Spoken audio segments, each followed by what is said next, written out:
how to make your cover photo private on Facebook on Android. This tutorial shows you how to set your cover photo to only me, so no one else can see it. First, open the Facebook app on your Android device. After that, tap on the three lines at the top left of the screen. Let me show you. From there, tap on your name at the top to go to your profile. At this point, scroll down and find your cover photo at the top of your profile. In the next step, tap on your cover photo to open it. From there, tap on the three dots at the top right of the screen to open the Options menu. At this stage, tap on Edit Privacy to open the privacy settings for that photo. Let me show you. Following this, you'll see a list of audience options: Public, Friends, Friends Accept, Specific Friends, and Only Me. Once done, tap on Only Me to restrict the cover photo visibility to just yourself. From there, tap on Done or Save to apply the change.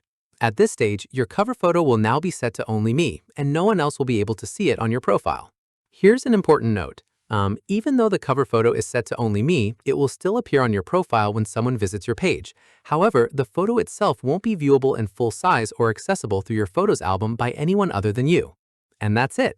If this guide helped you make your Facebook cover photo private, give it a like, subscribe for more Android tutorials, and tap the bell icon for updates. See you in the next one.